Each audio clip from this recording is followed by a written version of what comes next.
I could show you shit that will blow your mind. The biggest artist in France is PNL. It's amazing. These two guys, amazing.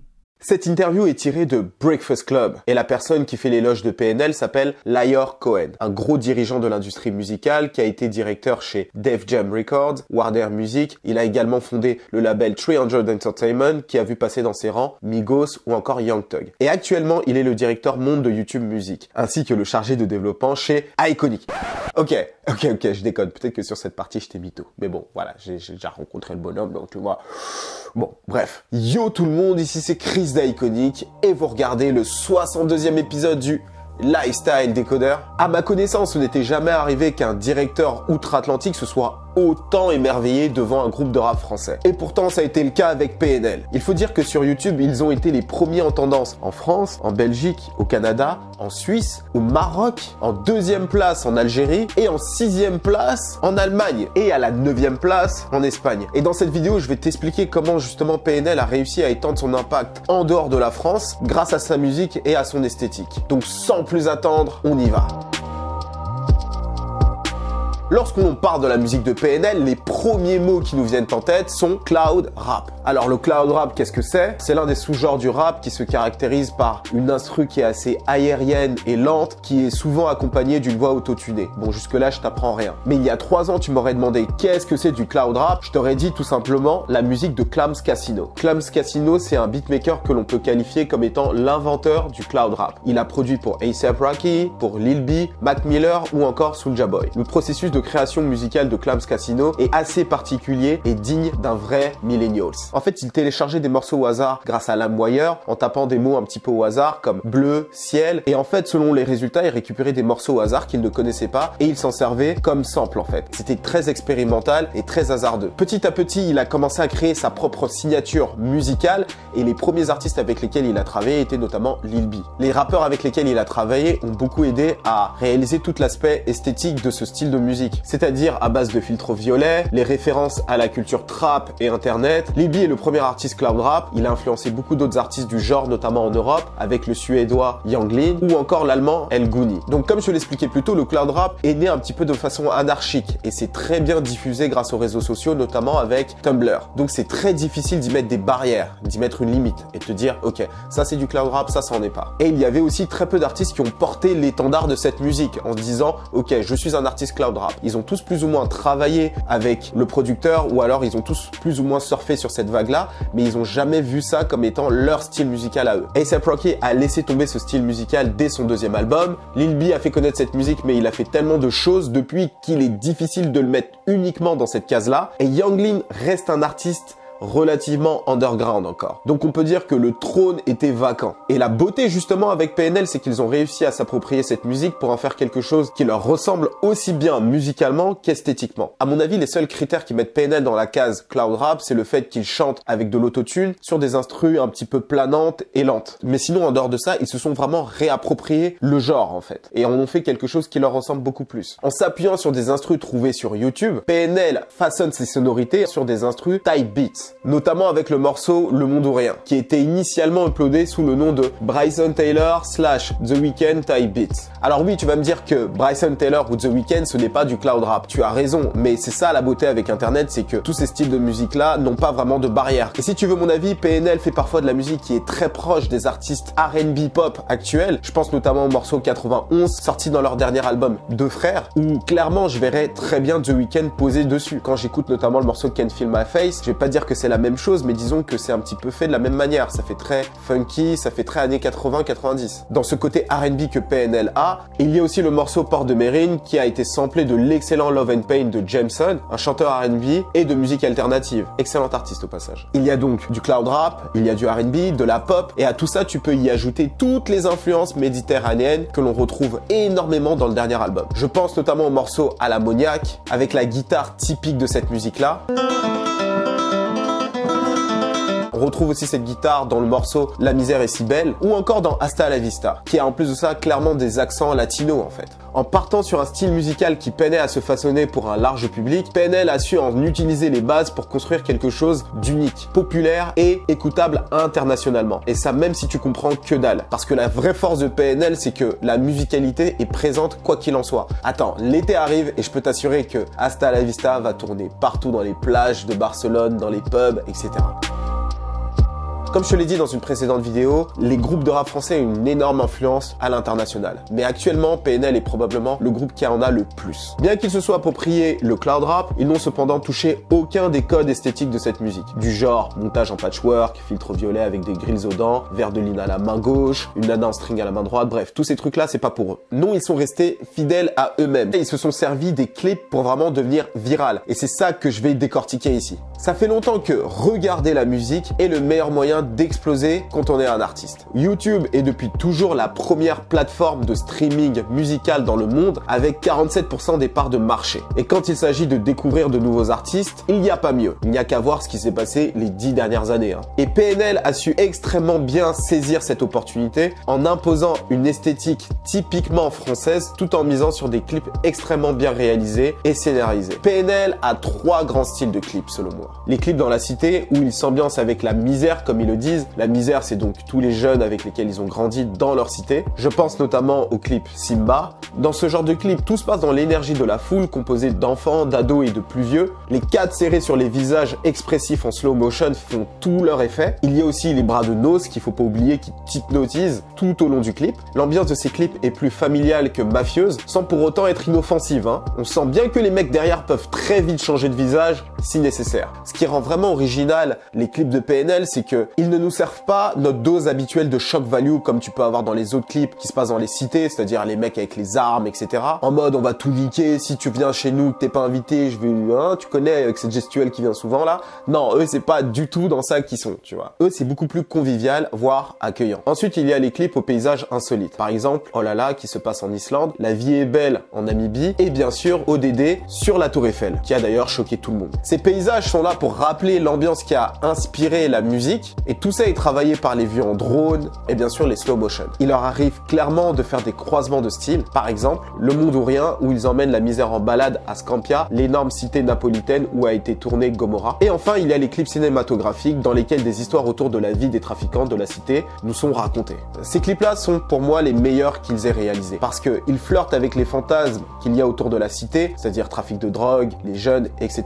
mais sans pour autant faire de la caricature. Ils n'en font vraiment pas des tonnes, tu vois. On voit pas des mecs se balader avec des famas, etc. parce que c'est pas vrai. Ils savent créer des intrigues et le côté manichéen, c'est-à-dire les gentils d'un côté et les méchants de l'autre, nous font clairement vibrer pour les protagonistes. Je pense notamment au clip Naa, Onizuka et Bene, qui en réalité, si t'as vécu dans une cité, sont à peu de choses près déjà arrivés. En plus, les acteurs sont des jeunes du quartier qui endossent des rôles de mecs du quartier. Ils n'ont donc aucun mal à s'approprier les rôles et ne surjouent jamais. En plus du scénario qui se déroule, que ce soit dans les clips cinématographiques ou dans les autres, il y a d'autres choses qui nous sont racontées de façon subliminale. Tout d'abord, l'origine ethnique des protagonistes, qui sont majoritairement maghrébines et subsahariennes.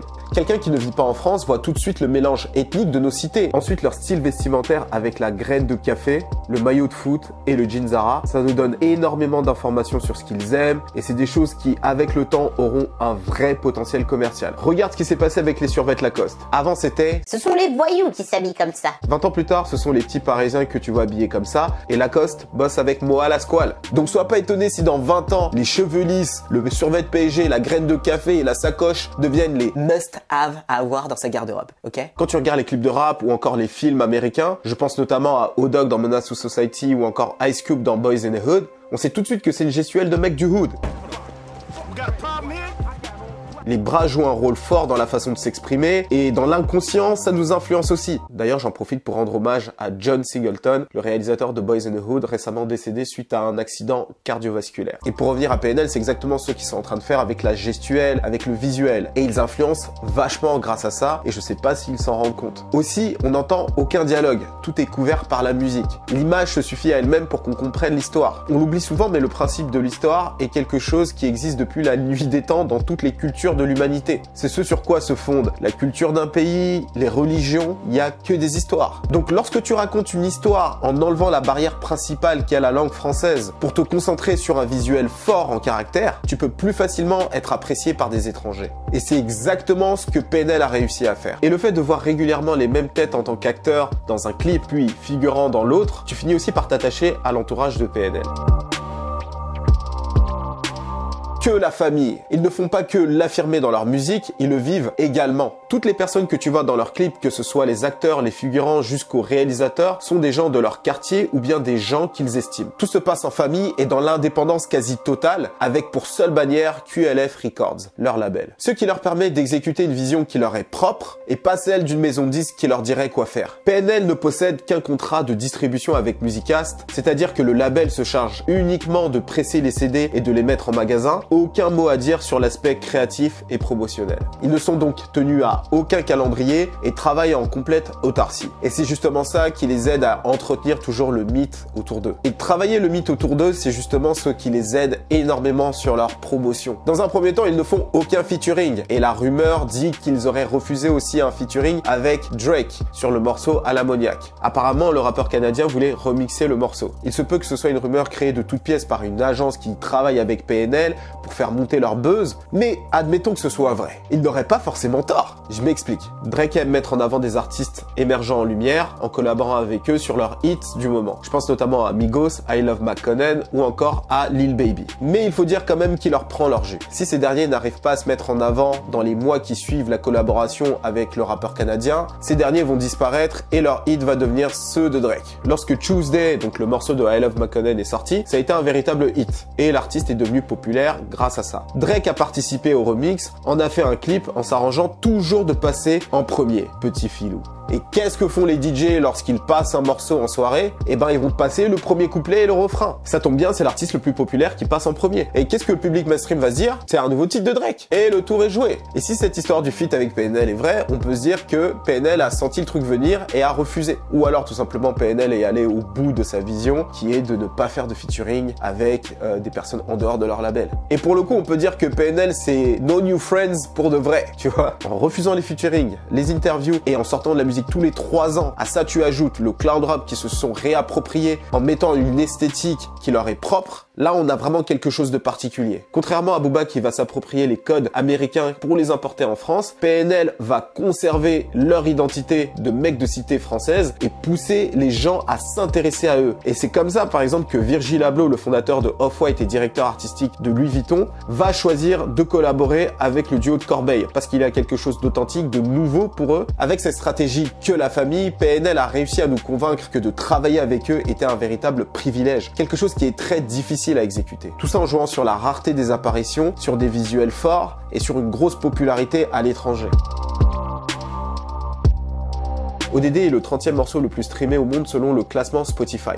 C'est d'ailleurs les premiers artistes français à faire ça, donc que ce soit rappeur ou autre type d'artiste. Donc autant te dire que tout ce que je t'ai dit avant est en train de se concrétiser là maintenant. PNL est vraiment en train de conquérir le monde là. On va pas se mentir, l'album Deux Frères a été le retour le plus fracassant du rap français. Après avoir quitté la planète Terre pour aller s'installer sur Namek à des milliers d'années-lumière de la Terre, PNL se décide enfin de revenir avec un nouveau projet. D'ailleurs tout ce que je t'explique sur l'espace, la planète Namek, etc.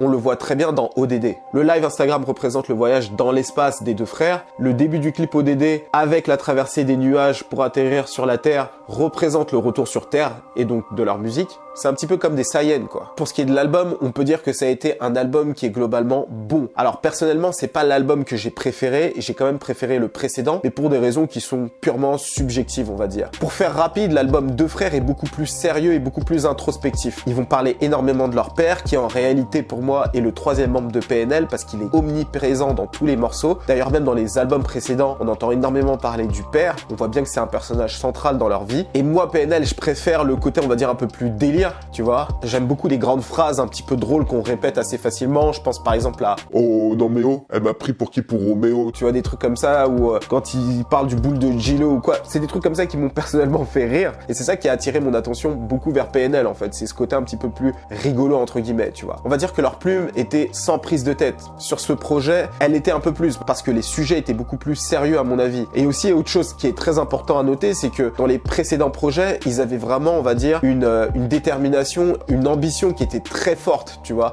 Le projet Le Monde Chico, c'était vraiment le fait que le groupe avait envie de conquérir le monde, tu vois. Dans ce projet-là, ils sont limite en train de te dire qu'ils veulent arrêter la musique. Dès le premier morceau, ils expliquent qu'ils en ont marre, tu vois, que la célébrité, que tout ce qu'ils ont construit jusque-là commence un petit peu à les rendre prisonniers. Dans le morceau Autre Monde, il le dit clairement en démo. J'ai envie d'arrêter tout, mais la misère m'a traumatisé. Les gens qui m'ont suivi, je peux pas les abandonner, alors je crois que je suis condamné. Donc clairement, ils ont construit quelque chose en famille qui profite à beaucoup de gens, mais plus l'entreprise grossit, plus les problèmes arrivent. Donc ils kiffent de moins en moins, on va dire, leur vie, on va dire, de rappeur. Et c'est pour ça que les deux disent souvent qu'ils veulent arrêter. Après, musicalement parlant, je pense que si tu as apprécié le précédent projet, ça va être très facile d'apprécier celui-ci. Il n'y a pas de grosse prise de risque, mais il y a juste justement ce côté beaucoup plus, on va dire, versatile dans les instrumentaux. Je pense notamment à tout ce que je t'ai dit plus tôt, le côté un petit peu méditerranéen que tu vas retrouver, latino, le style encore une fois du cloud rap, ils se sont vraiment appropriés. C'est-à-dire que pour moi, dans le monde, ce sont vraiment les porte-paroles de cette musique, entre guillemets, même si eux n'en ont jamais parlé directement. Ils ont jamais dit, nous on fait du cloud rap. Ils ont pas de concurrents, ils ont leur propre voix en fait. Et c'est ça qui est très bon avec PNL. Pour résumer comment PNL va conquérir le monde avec leur musique, en ayant pris un style musical qui est un petit peu laissé à l'abandon, qu'ils ont repimpé à leur manière, en créant des visuels forts, authentiques, avec un vrai storytelling qui est compris internationalement, et ensuite avec une communication de fou qui les fait passer eux pour des mythes, pour des légendes, et en refusant toutes sortes de featuring pour garder une espèce d'authenticité. Et toi alors, qu'est-ce que tu penses de PNL? Est-ce que tu penses justement qu'ils vont pouvoir conquérir le monde, sachant que dans le monde entier le rap est de plus en plus écouté et que le rap français a de plus en plus de popularité? Donc donne-moi ton avis dans les commentaires. Dis-moi aussi ce que tu as pensé du dernier album de PNL, de Frères. Chose très importante, inscris-toi sur ma mailing list parce que ce LSD là aura beaucoup d'extraits musicaux et c'est super important de pouvoir écouter les passages pour bien comprendre ce que je veux dire lorsque je parle de cloud rap, etc. Et abonne-toi à mes réseaux sociaux, Twitter, Instagram, etc. Je serai au Sneakers Event, donc si tu veux me rencontrer, on se donne rendez-vous là-bas, il n'y a pas de souci. Et sinon, moi je te dis à très vite. C'était Chris d'Iconic pour vous servir. Cheers.